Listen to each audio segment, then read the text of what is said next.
নমস্কার বন্ধুরা, Pampa kitchen with village ফুডের সবাইকে অনেক অনেক স্বাগত জানাই। বন্ধুরা, আজ আমি আপনাদের মাত্র 10 মিনিটে তৈরি একেবারে নতুন একটি নাস্তা রেসিপি শেয়ার করব, যেটি বানাতে সময় লাগে একদমই কম। আর মাত্র 1 বাটি সুজি দিয়ে আপনারা পুরো পরিবারের জন্য এই নাস্তাটি তৈরি করতে পারবেন। তেল ছাড়া এই হেলদি নাস্তাটি আপনারা সকালে অথবা সন্ধ্যায় যখন খুশি বানাতে পারবেন। এছাড়া বাচ্চাদের টিফিনে অথবা বড়দের লাঞ্চ বক্সেও দেয়া যেতে পারে। এই নাস্তাটি খেতে অনেক বেশি টেস্টি হয়। আমার রেসিপিটি দেখে বাড়িতে একবার হলেও ট্রাই করে দেখবেন। তো বন্ধুরা, প্রথমেই আমি রেসিপিটি শুরু করার জন্য নিয়ে নিয়েছি একটি বড় মিক্সিং জার, আর নিয়ে নিচ্ছি 1 বাটি পরিমাণ সুজি। ছোট বড় যে কোনো দানা সুজি দিলে হবে। আর এখানে দিয়ে দিয়েছি হাফ বাটি পরিমাণ জল। ক্যামেরার কোনো প্রবলেমের কারণে এটা স্কিপ হয়ে গেছে। আর এখানে 200 গ্রাম দইয়ের প্যাকেটের মধ্যে থেকে আমি অর্ধেকটা নিয়ে নিচ্ছি, মানে 100 গ্রাম টক দই দিয়ে দিলাম। আর যেহেতু টক দই এই নাস্তার মধ্যে ব্যবহার করেছি, তাই টেস্টটা ব্যালেন্স করার জন্য দিয়ে দিচ্ছি 1 থেকে 1.5 টেবিল চামচ পরিমাণ চিনি। এবারে আমি সব কিছু ভালো করে একটি স্মুথ ব্যাটার তৈরি করে নেব। আর এই ব্যাটারটি কিন্তু একদমই স্মুথ একটি ব্যাটার তৈরি হয়েছে। এবারে একটি বড় পাত্রের মধ্যে আমি সমস্ত মিশ্রণটি ঢেলে নেব। আর এই মিশ্রণটি এই মুহূর্তে একটু পাতলা রয়েছে, তবে পরে রেস্টে রাখার কারণে কিন্তু ব্যাটারটি ঠিকঠাক ঘনত্বে চলে আসবে। এবারে আমি দিয়ে দেব স্বাদ অনুযায়ী লবণ, 1 টেবিল চামচ পরিমাণ গোটা জিরে, আর দিয়ে দেব 2 টেবিল চামচ পরিমাণ রান্নার সাধারণ রিফাইন্ড অয়েল। এখানে কিন্তু রিফাইন তেলেরই ব্যবহার করবেন, সর্ষের তেল দেবেন না, কেননা সর্ষের তেল হচ্ছে ফ্লেভারফুল। তো নাস্তাটির টেস্টটা কিন্তু সম্পূর্ণ অন্যরকম হয়ে যাবে যদি সরিষার তেল ব্যবহার করা হয়। তারপরে একটি হ্যান্ড উইক্স দিয়ে সমস্ত কিছু ভালো করে মিশিয়ে নেব। যত ভালো করে মিশিয়ে নেওয়া হবে নাস্তাটি খেতে ততটাই ভালো হবে। তো এখানে ভালো করে আমার মিশ্রণটি মিশিয়ে নেওয়া হয়ে গেছে। আমি এখানে মিশ্রণটিকে প্রায় 2 থেকে 3 মিনিটের মতন ভালো করে ফেটিয়ে নিয়েছি। এবারে আমি 5 মিনিটের জন্য এই মিশ্রণটিকে রেস্টে রেখে দেব। আর অপর দিকে নিয়ে নিয়েছি আমি একটি স্টিলের থালা, আর তার মধ্যে আমি একটু তেল ব্রাশ করে নেব। যে পাত্রের মধ্যে আপনারা নাস্তাটি তৈরি করবেন তার মধ্যে একটু তেল ব্রাশ করে নেবেন, তাহলে আপনাদের নাস্তাটি ডিমোল্ড করতে অনেকটাই সুবিধা হবে। আর অপর দিকে আমার ব্যাটারটিও রেস্টে রাখা হয়ে গেছে। এবারে আবারও একবার ভালো করে হ্যান্ড উইক্স দিয়ে মিশিয়ে নেব। আর এই মুহূর্তে দেখুন ব্যাটারটি কিন্তু অনেকটাই ঘনত্বে চলে এসেছে। তারপরে এখানে নিয়ে নিয়েছি ইনো ফ্রুট সল্ট। তো এটা আমি একটি চামচে হাফ চামচ পরিমাণ নিয়ে নেব। আপনারা যদি ইনো না দিতে চান এই খাবারের মধ্যে, তাহলে আপনারা বেকিং সোডাও দিতে পারেন, তবে এরকম হাফ চামচ পরিমাণই দেবেন। আর ইনোটা দিয়ে দেওয়ার পর ভালো করে মিশিয়ে নেব। আর দেখবেন ব্যাটারটি কিন্তু অনেকটাই হালকা হয়ে আসবে আর বেশ ফ্লাফি দেখতে হবে।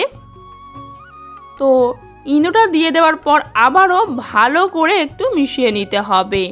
যতটা ভালো করে মেশাবেন ব্যাটারটা কিন্তু ততটাই ফুলে উঠবে। আর অপর দিকে আমি একটি কড়াইয়ের মধ্যে জল ভালো করে গরম করার জন্য ঢাকা দিয়ে রেখে দিলাম।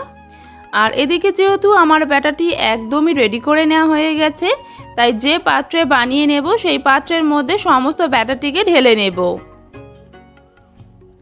আর যেহেতু আমি খাবারের কোনো অংশই নষ্ট করি না বা ফেলে দিই না, সেই জন্য আমি সমস্ত ব্যাটারটি ভালো করে এখানে একটি চামচ দিয়ে ঢেলে নিচ্ছি।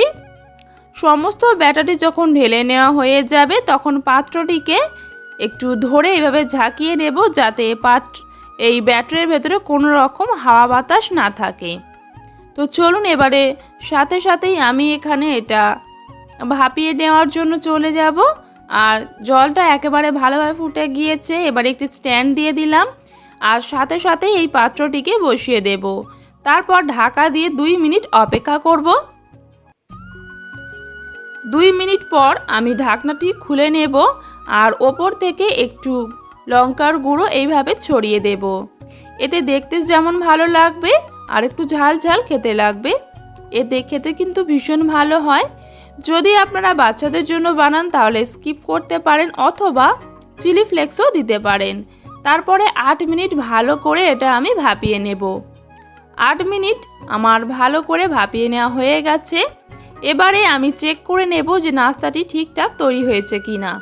তো একটু ছুরি দিয়ে চেক করে নিলাম, কোনো রকম কিন্তু ব্যাটার লেগে যাচ্ছে না, তার মানে নাস্তাটি ভালোভাবে রেডি হয়ে গেছে। এবারে একদম ভালো করে ঠান্ডা করে নিয়েছি। ভালো করে ঠান্ডা হয়ে যাওয়ার পরেই কিন্তু এটিকে আমরা একটু ছুরি দিয়ে কেটে নেব। গরম অবস্থাতেই কিন্তু এটি কাটতে যাবেন না, তাহলে কিন্তু ভেঙে যাবে। আমি এখানে এরকম ত্রিকোণা শেপ করে কেটে নিচ্ছি। আপনারা চাইলে চৌকো শেপ করেও কাটতে পারেন, যে যেমন শেপ পছন্দ করেন সেইভাবে কেটে নেবেন। সমস্ত নাস্তাটি কেটে নেওয়া হয়ে যাওয়ার পর এবারে আমি নাস্তাগুলিকে তুলে নেব। আর যেহেতু আমি এখানে তলায় তেল মাখিয়ে নিয়েছিলাম, সেই কারণে কিন্তু নাস্তাগুলি খুব সহজে উঠে আসছে। আর এই নাস্তাগুলি কিন্তু অনেক বেশি সফট হয়। তেল ছাড়া হেলদি একটি নাস্তার রেসিপি আপনাদের সঙ্গে আমি শেয়ার করলাম। আর দেখুন বন্ধুরা, নাস্তাটি কত সুন্দরভাবে উঠে আসছে, আর খেতেও কিন্তু ভীষণই ভালো হয়। তো বন্ধুরা, আপনারা এই নাস্তাটিকে এইভাবে যে কোনো চাটনি অথবা সসের সঙ্গে খেতে পারেন। তবে আমি এই নাস্তাটিকে আরও একটু বেশি চটপটা বানানোর জন্য চলে যাব রেসিপিটির শেষ অংশে। তো এখানে আমি একটি তাওয়ার মধ্যে 2 টেবিল চামচ পরিমাণ তেল ভালো করে মাখিয়ে নিয়ে একটু ভালো করে গরম করে নেব। তারপর একটি নাস্তাকে এইভাবে উল্টো করে একটু তেলের মধ্যে আমি কোট করে এক ধারে রেখে দেব। মানে এখানে আমি নাস্তাগুলিকে শ্যালো ফ্রাই করে নেব। অল্প তেলে এইভাবে আপনারা ফ্রাই করেও খেতে পারেন, খেতেও কিন্তু ভীষণই ভালো হয়। এবারে উল্টে পাল্টে নাস্তাগুলিকে একটু হালকা করে ভেজে নেব। আর 2 টেবিল চামচ পরিমাণ তেল দিয়েই কিন্তু এটা আমি ফ্রাই করে নেব।